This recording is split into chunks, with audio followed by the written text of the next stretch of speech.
महाराष्ट्राचा आराध्य दैवत छत्रपती शिवाजी महाराजांना वंदन करून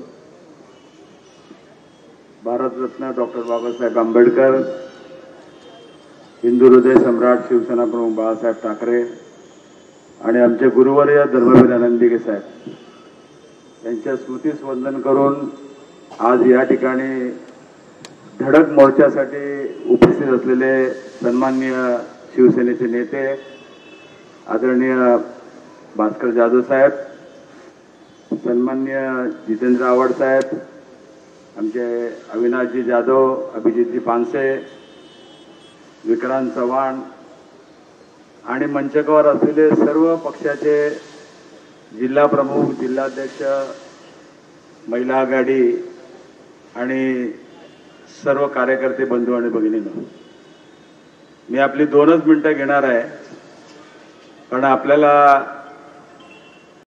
भास्कर जाधवांचं भाषण ऐकायचं. आज ज्या वेळेला अविनाशजी जाधव आणि मी बसलो होतो आणि या ठाणे महापालिकेचा वर्धापन दिन 43 वर्ष या नगरपालिकेला झाले आणि या 43 वर्षाच्या वर्धापनाच्या दिवशीच या ठिकाणी पाटोळे नावाच्या अधिकाऱ्याला रेड हँड तिकडे अँटी करप्शननी मुंबई ब्रँचने पकडला. ठाण्याच्या ब्रँचने नाही पकडला, मुंबईच्या ब्रँचने पकडला आणि रंगेहात पकडल्यानंतर मला वाटतं 6 तास त्याची चौकशी चालू होती आणि मला वाटतं ठाणे महापालिका गेल्या 3-4 वर्षामध्ये जसं महाराष्ट्रामध्ये सर्वात जास्त कुठला स्टेटमध्ये जर भ्रष्टाचार चालू आहे तर त्यामध्ये नंबर 1 हा महाराष्ट्र आणि या महाराष्ट्रामध्ये या ठाणे जिल्ह्यामध्ये सर्वात जास्त भ्रष्टाचार जर कुठे होत असेल तर या ठाणे जिल्ह्यामध्ये होतो. म्हणून या ठाणे जिल्ह्यातली सर्व लोकप्रतिनिधी आणि नागरिक या ठिकाणी जमा झालेले आहेत. आज तुम्ही बघितलं असेल या महापालिकेमध्ये ज्यावेळेला हिंदू हृदय सम्राट शिवसेना प्रमुख बाळासाहेब ठाकरे यांनी चंद्रशेखर नावाचे एक अधिकारी या ठिकाणी आणले होते आणि त्या ठिकाणी जो विकास झाला आणि त्यानंतर बरेचसे आयुक्त आले, संजय सेठी होते, जयस्वाल होते, परंतु गेल्या 3 वर्षाच्या काळामध्ये या ठिकाणी आयुक्त म्हणून यायला कोणच तयार नव्हते कारण इथले जे अधिकारी होते ते पक्षाचे कार्यकर्ते म्हणून काम करत होते. या पाटोळ्याला एवढा माज होता त्या ठिकाणी मला वाटतं फक्त शिवसेनेचा तो बिल्लात लावून मला वाटतं तो फिरत होता प्रत्येक ठिकाणी आणि आज नियतीचा डाव कसा असतो की त्याला रंगेहात पकडला गेला. आज तुम्ही बघितले असेल महानगरपालिकेचा गेल्या 5 वर्षामध्ये ऑडिट झालेलं नाही. आम्ही 5 वर्ष सांगितलं, त्यानंतर आयुक्त आता कबुली दिली की या 3 वर्ष त्या ठिकाणी ऑडिटचं राहिलेलं आहे, बाकीचं प्रोसिजर पूर्ण होईल. त्यानंतर 337 कोटी याचा हिसाबच लागत नाही. ते कोणाच्या खिशात गेले, कोणी त्या पैशावरती डल्ला मारला. आज एक सकाळी तथाकथित गोल्डन गँगचे कॅप्टन या ठिकाणी आले होते. त्यांना ठाणे महापालिकेशिवाय झोपच लागत नाही. ते आपल्याकडे आले ना, दिवाळी आली दिवाळी आली, तसं त्या दिवाळीच्या खर्चीसाठी त्या महापालिकेत आले होते. मोठमोठे बिल्डर हिरानंदानी, त्यानंतर लोढा, मोठमोठ्या बिल्डरची सुपारी वाजवासाठी इकडे आले होते. सुपारी म्हणजे त्याची सुपारी घेऊन त्यांच्याकडून वसुली करायचं.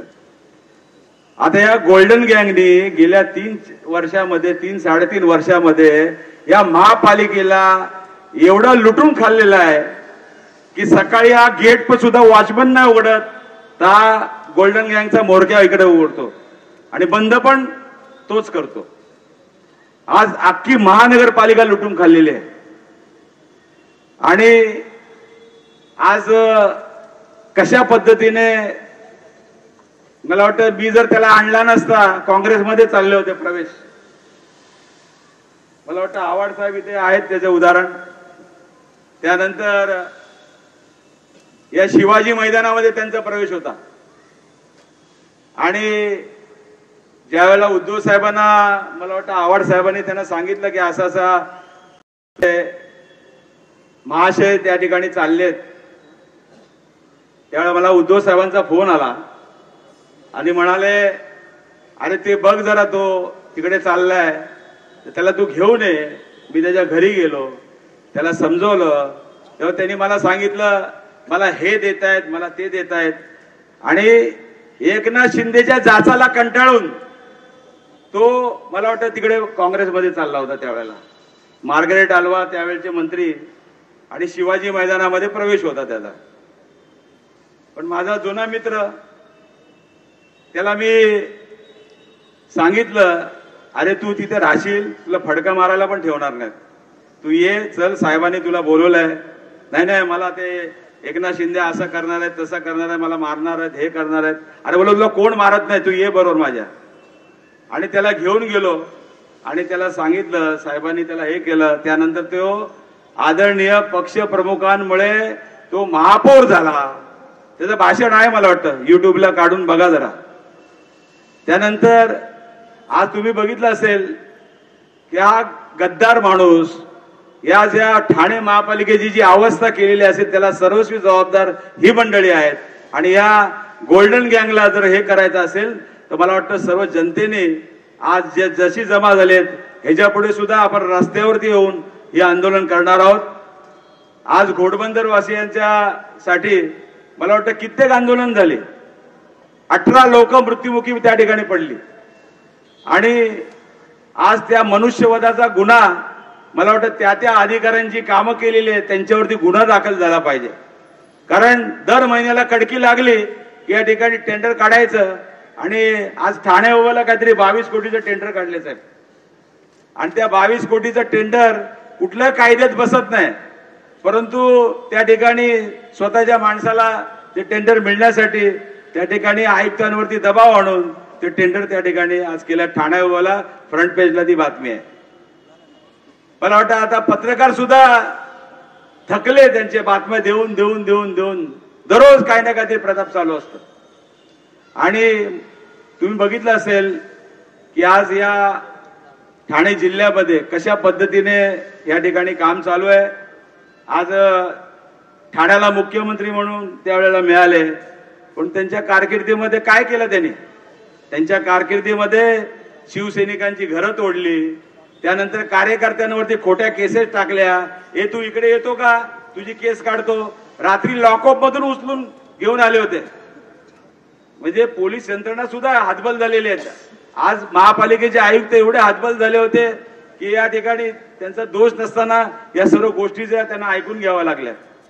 आणि म्हणून मला वाटतं या सर्व भ्रष्ट कारभाराची या ठिकाणी पर्दाफाश करण्यासाठी सर्व मंडळी इथे आलेली आहेत. मी सर्व नेत्यांना धन्यवाद देतो. आणि इथे जमलेल्या सर्व, आपण कमी वेळात 3 दिवसामध्ये या धडक मोर्चाची तयारी केली. मी सर्व आमचे मनसे असेल, राष्ट्रवादी असेल, काँग्रेस असेल, हे सर्व नेत्यांना आणि त्यांच्या कार्यकर्त्यांना धन्यवाद देतो की एवढ्या कमी वेळात आपण एवढ्या मोठ्या संख्येने आल्याबद्दल.